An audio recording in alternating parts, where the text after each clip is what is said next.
Hey guys, so Alex here. Welcome back to the channel. So today, as promised, we're gonna do the full disassembly of the Colt Peacemaker Centennial 45. So if you haven't seen the review on this already, go ahead and click over to it. It's just a quick, dirty one, but you know, I think it serves its purpose well. But let's get right into it. So the whole reason I'm disassembling this today is because I got a few things in from Peacemaker specialists. First thing is a black powder frame kit, which is a new base pin and screw that is closer to the original style, which I kind of wanted. And the other one is a brass spring or ejector spring, which according to Peacemaker specialist is, you know, more. It's what the original Cavalries would have come with, so we're going to pop that in today too. But overall, we're just going to disassemble it all the way down as far as we can with just screwdrivers. So let's get right into it. First thing you want to do, as always, make sure the gun is empty, which it would appear that it is. So next, we're going to take a screwdriver. Also make sure to get a set of good hollow ground screwdrivers. These are from Grace USA. They're 3 screwdrivers meant exactly for this gun and all the screws you'll find on this gun. So I'm going to take this one and make sure it's in this groove alright. And here, I'm going to zoom in a little bit so maybe you guys can see me doing this stuff a little better.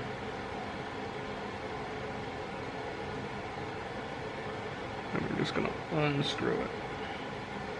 And if you watch the review, you know exactly what this is all about, because I did it in the quick review. Show off the black powder frame. So, you know, once you get it pretty much started, it should turn out by hand. And there's the original screw. Take the base pin out, which you just pull out on it. There's the base pin. And then your cylinder just comes out like that. There's the cylinder. And let me just readjust the camera a little more here. Wrong way. Okay. So now we'll do a little bit of a comparison between the old parts and the new parts. So screws out here.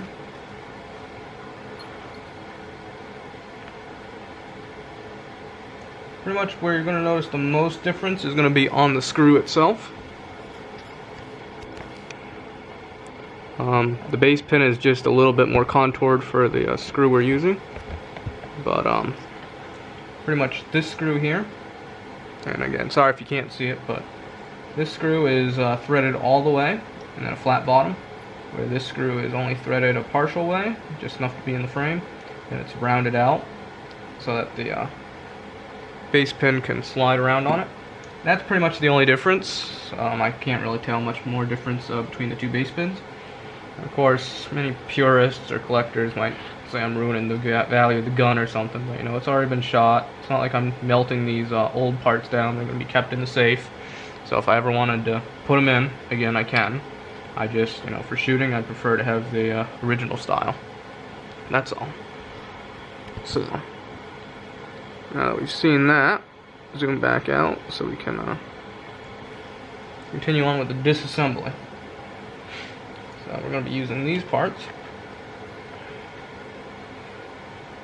And now that that's like that, we can close that up. Then what I do next is I actually take out the ejector rod housing. So I use the same screwdriver right on that screw right there, and I just turn it out like that. You know, just slow and steady. When it comes to gun parts, you don't want to slip like that because you might end up damaging. You know, you might not, but you also might end up damaging something. And then some of these can be pretty tight, but just wiggle them and they should come out pretty easy. just like that. So yeah, keep a well-oiled machine there. But so then to disassemble this, you take the spring out, and then the bullseye ejector rod itself will come out. You turn it, it comes all the way out. So that's how you disassemble that. The spring's very similar, except maybe you can tell in the video, one is brass colored, the other one is not. So the other one's pretty dirty from being fired a lot. So that's really all we can do to the barrel without getting into some specialized gunsmithing, which we're not going to do. So next thing is we're going to take apart the grip assembly and the back strap. So there is a screw right down here, and this is usually the one I start with. Take my same screwdriver. This is the screwdriver you're going to use for 90% of the disassembly, by the way. But hopefully you can see that, and I just turn it right out. Now, like I said, slow and steady. Keep your finger there, maybe to stabilize everything.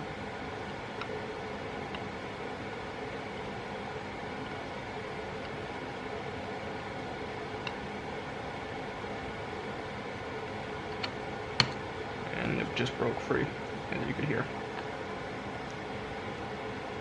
So some people also loosen all these before they disassemble, but it really doesn't matter too much. So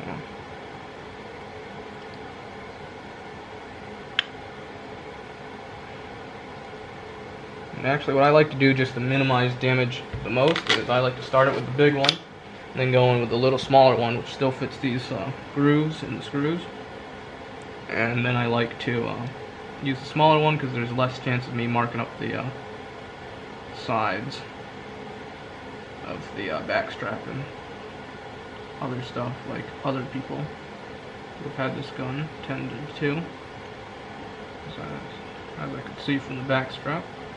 But something interesting to note about these guns is for quite a few of the exterior screws, and I might be able to show you here, Colt added these annoying little red washers, which are supposed to keep them, I guess, from backing out when getting shot. But they just tend to be a pain. You don't have to keep them in, but I do. But just keep that in mind, they tend to be a pain. I'm going to set these aside so I know where they go.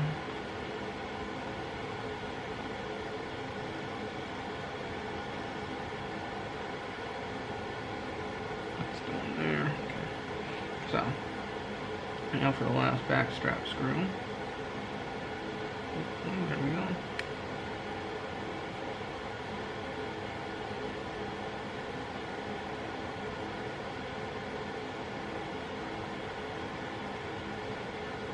Now it's all about not being fast, but just taking your time, make sure you don't damage anything. And the red washer in this one actually stayed in the gun, so that's okay for me because I know the gun's already clean, but if you're really going for a deep clean, just keep that in mind, you might need to pull them out. So now that you got it like this with the one-piece grips, if you had a different Colt with the two-piece, there'd be another screw right inside the grip that you'd have to take out, but this is a one-piece, so pulls away like this. That's what you're left with here. To disassemble this further, you grab one piece of the frame and one piece of the grip, and you separate it like that, and that is this much disassembled. So now you can see the internal mechanisms of the gun. Just like that. Rides on that spring right there. That's the mainspring, so that's the next part I'm going to take off. Take my big screwdriver here. Place it in the slot right at the bottom there. And this might be torqued down pretty good, but just unscrew it.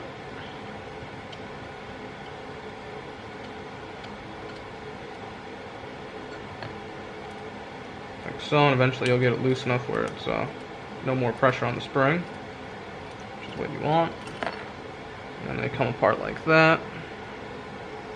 Screw aside, that's the mainspring. These have a tendency of breaking, so it's good to know how to disassemble your Colt so you can replace it without sending it to a gunsmith.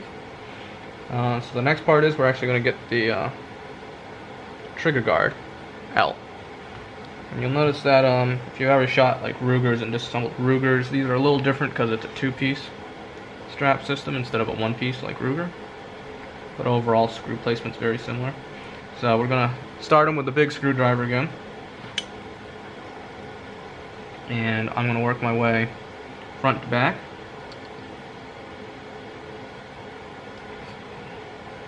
Just enough to loosen it.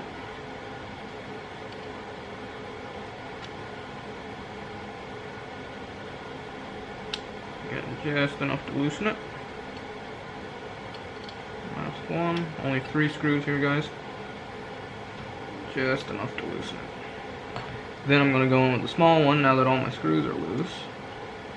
Again, just to prevent marring up the frame. And I'm going to unscrew these all the way.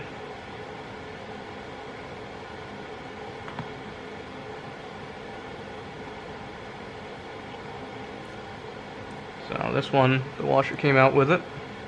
It's okay. So can the washer get stuck on my finger instead of staying on the screw. And it's not as okay. There we go. And we'll take off this one next, hopefully.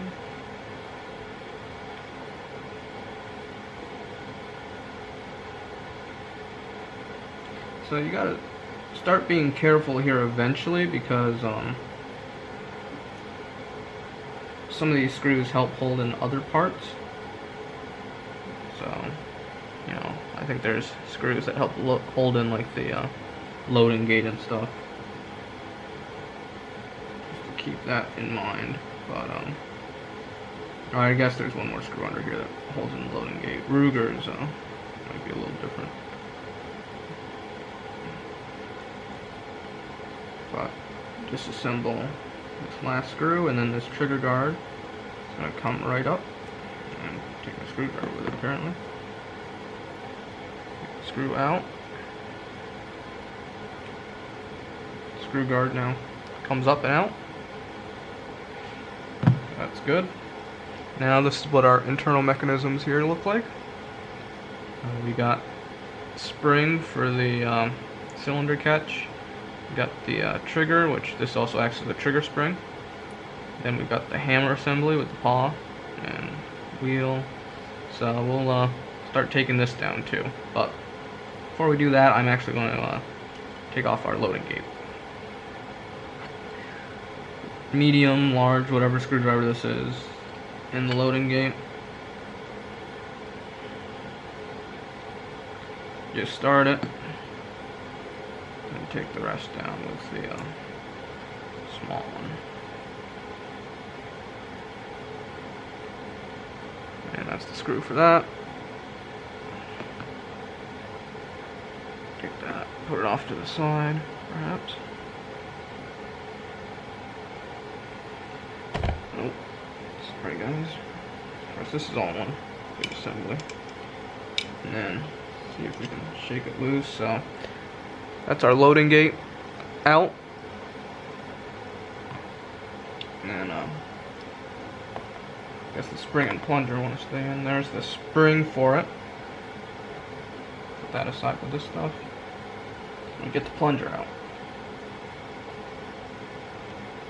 Maybe with a little kick. Yep. And that's the plunger. Real tiny parts, but just keep them all together and you'll be fine. So, we've still got our action here. There's just no spring pressure on it. So next step is to take off this trigger spring screw. So, medium-sized screwdriver again. Try not to mess it up. And just twist it off. You know, pretty straightforward. And then that spring's just going to come right out. That's the spring. Another spring that is tempted to break because it's a flat spring, so you know. That's the whole reason why it's a good idea to make sure you remember and know how to do this. So now that's most of the exterior screws off. We just got the 3 internal assembly screws here, or action screws if you will. So these are going to use the medium. This is going to use the very large and stubby screwdriver, if I can take it out here. This very large and stubby one. So I always start by taking the hammer one out first. So you're going to make sure you're lined up well. Try to get that maybe better frame. Then you just unscrew it, and that's all I'm going to do. And now I'm going to switch to one that isn't as close to the edge of the frame to finish that off.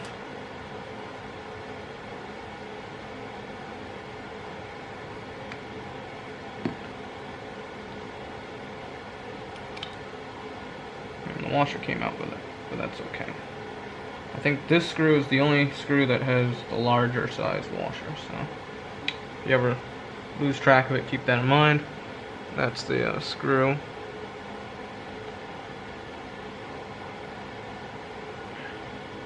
So now we can loosen up these ones with the medium size screwdriver. I move on to the trigger one next. Get it loose, and actually I'll... Sorry guys, stopped recording there for a minute, but it's back now. Now I'll even loosen up the screw right next to it. Now that they're loose, I'll take a small one, and I'll take them out all the way. Now when you do this, quite a bit's going to come pouring out. But there's a screw. I think these two screws are identical, but I don't mix them up just to be sure.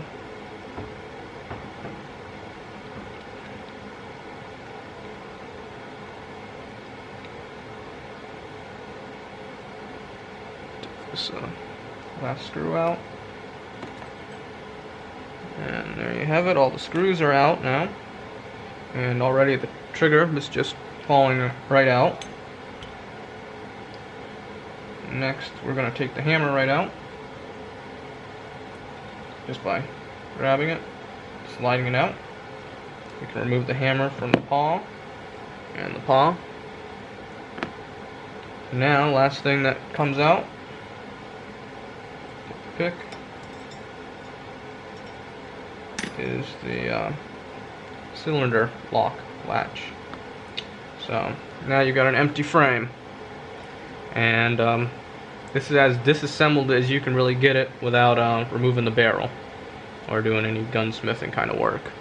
So I mean, you could get a barrel vise and remove the barrel further. I think the front sight is silver soldered in, so you'd have to unsolder that to get that out, but that's as disassembled as I believe you can get it. So on the hammer itself, you could go another step further. Again, it wouldn't be like field maintenance, but there is a pin on the side here. You can punch that pin out. That holds the firing pin, in this case the solid firing pin, in. Once you punch it out, you can punch the solid firing pin out from that hole in the back. Then I also believe the cam that rides on here, I also believe that you can punch that out if it needs replacement. And of course this wheel that rides on the mainspring can also be punched out. It's another pin. But other than that, the hammer can't get too far down. Another cool thing about the Colt here, hopefully you're going to be able to see that. Let's see if I can focus it. Is there is a little Colt horse right on the hammer, which I think is really neat. So that's really all there is to the disassembly. So I'm going to quickly reassemble this. One thing I do want to show, because I was confused when I was looking this stuff up way back when, is quickly how to reassemble the assembly here. So I put the paw back in first because I think it's the hardest. Then we grab the hammer, put the paw attaches to the hammer, and then that whole thing can slide in, right? And that's the hardest part.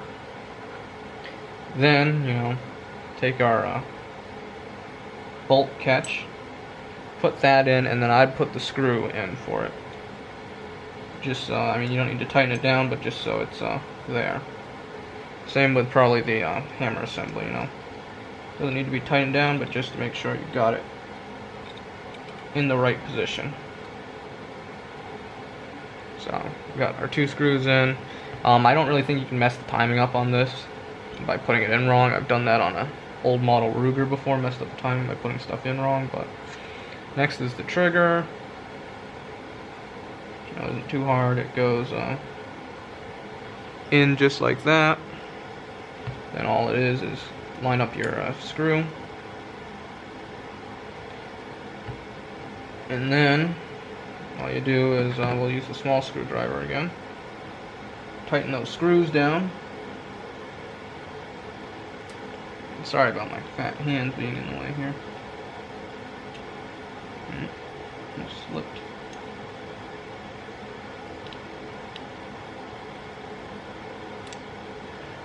I mean, you don't want to go too tight with the small one, or else you might end up busting up a screw or something. But you know, just till it starts getting a little hard to turn, and then move to the correct size. And then same thing with the hammer. We're going to go with the medium screwdriver.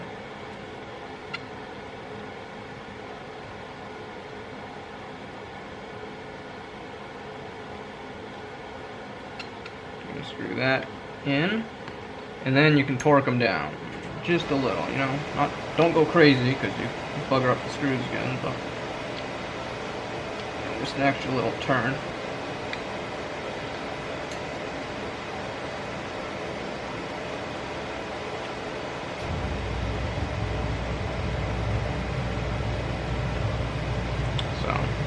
That's my screws now. And now we can, last part of the real action assembly, is you want to put down, you want it so that that long part of the spring is on the trigger, and the short one with the dent in it is on the cylinder latch. So you won't look right at first, but you grab your screw, get it lined up there.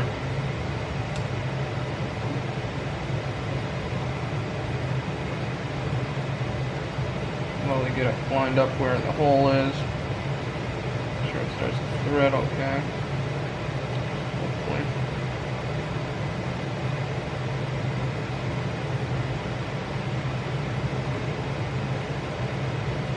Of course, I've done this wrong real quick. I'm glad I caught it.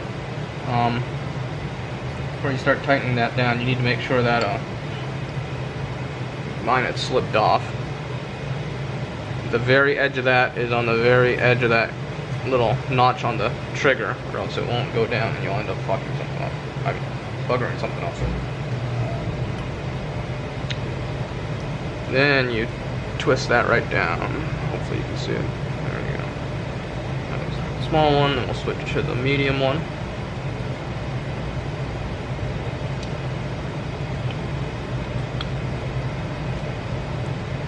Tighten it down, you know, tight but not overly tight, and that should give you now,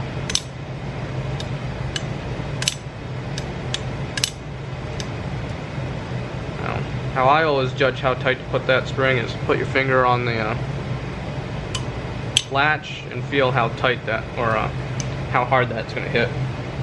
If it's going to hit too hard, you can go ahead and grab the right screwdriver. You can go ahead and unturn it just a little bit to adjust how much tension is on that spring. Go ahead, try it again. Still hits a little tight or hard for my liking, so I'm going to go ahead and loosen it a little more. A half rotation. Now you don't want it too loose either, but that feels just about right, so that's where I like mine. And that's pretty much the action back together. So everything else just goes back together reverse order. It's not hard at all. Only thing I found was these are sometimes a little tight to put back in, the ejector housings. You might need to hit it a couple times with a plastic hammer.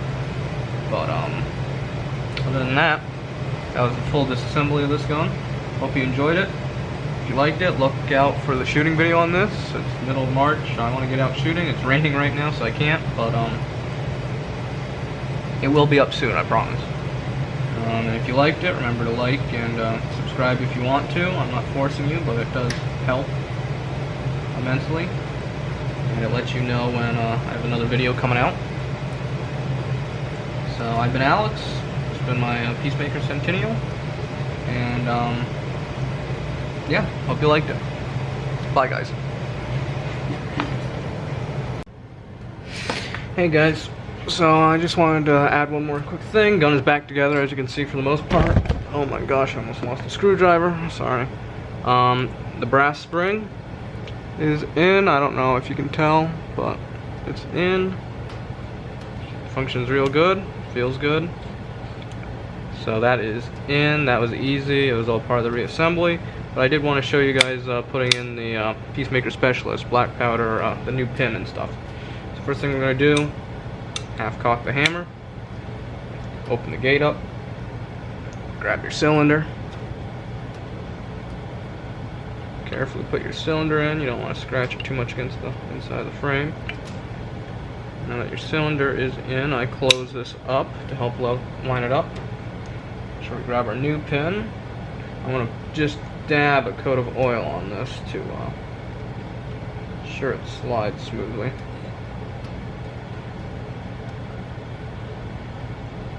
Put the oil on and then I rub it around. Just because this is going to get, you know, a lot of wear between that cylinder bushing. I forgot to take out the cylinder bushing, I realized that.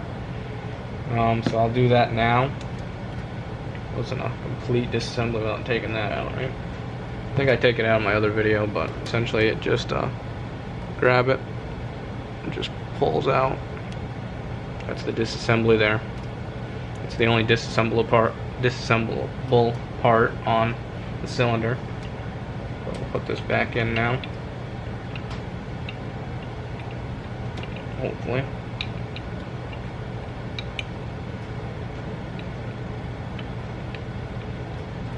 Close that up. Grab our new base pin. Slide it in. Trying to align everything can be a little difficult. But when it's all aligned, everything should just slide into place. Then I cock the hammer all the way back, bring it in to get our pin right where we want it. Then taking our new screw, which could use a little oil too, just a little, on the threads is where I put them. And I rub it all in. And then we take our new screw, put it right in the black powder screw hole. Get it started by hand. Then we take I'm going to take the small screwdriver. Or actually, I think with this one I go medium. And we just screw it right in. Keep our finger there so it hopefully keeps the screwdriver in check.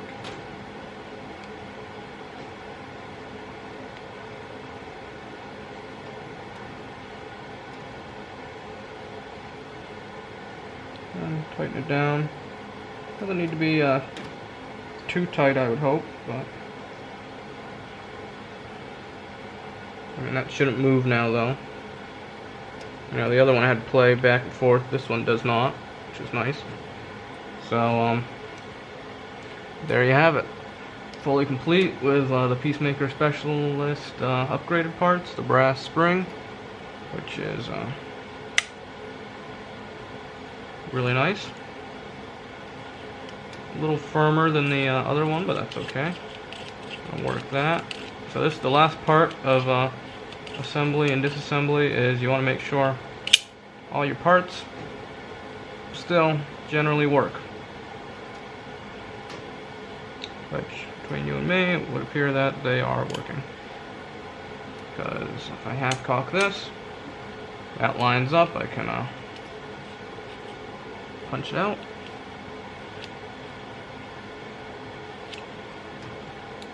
Move to the next one. Move to the next one. They all line up. Close it up. Cylinder latches in. Let go of the hammer. It fires. So everything was back together. It wasn't all that hard, like I said. So you know, if I can do it, you can do it. But that's pretty much all there was for the complete disassembly.